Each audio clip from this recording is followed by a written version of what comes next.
Welcome back to my YouTube channel knowledge hub. আজকে আমি তোমাদের সাথে আলোচনা করব অটো আপগ্রেডেশনের ব্যাপারে। একটু ক্লিয়ারলি তোমাদেরকে জানিয়ে রাখি, এই যে কলেজ অ্যালোটেডের বিষয়টা, এটা সাধারণত দুই প্রকার হয়ে থাকে।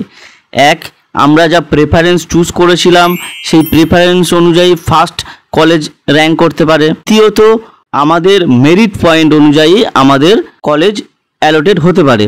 এখন দেখা গেল কেউ 3-4টে কলেজ চুজ করেছিল, সে ফার্স্ট যে কলেজ সে চুজ করেছিল সেই কলেজে যদি অ্যালোটেড হয়ে যায় তাহলে কিন্তু দ্বিতীয়বার আর সে সুযোগ পাবে না অন্য কোনো কলেজের জন্য, তাকে ওই কলেজটাতেই অ্যাডমিশন হতে হবে। হয়তোবা এমনটা হতে পারে কারোর ফার্স্ট কলেজ চুজ হয়নি, সেকেন্ড, থার্ড বা ফোর্থ কলেজ অ্যালোটেড হয়েছে, সেক্ষেত্রে কিন্তু সে অটো আপগ্রেডেশনটা অন করে রাখতে পারে। এতে কিন্তু একটা বড় সুযোগ তুমি পেয়ে যাচ্ছ।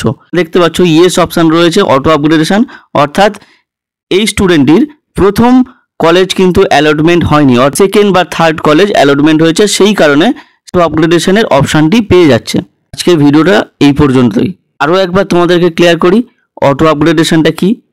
মনে করো তুমি 4টি কলেজ চুজ করেছো, এক্ষেত্রে ফার্স্ট কলেজে যদি তোমার অ্যালটমেন্ট হয়ে যায় তাহলে কিন্তু তুমি আর দ্বিতীয় কলেজের জন্য চান্স পাবে না, ওই কলেজটিতেই তোমাকে অ্যাডমিশন নিতে হবে। অটো আপগ্রেডেশনের অপশান তোমার জন্য অফ থাকবে।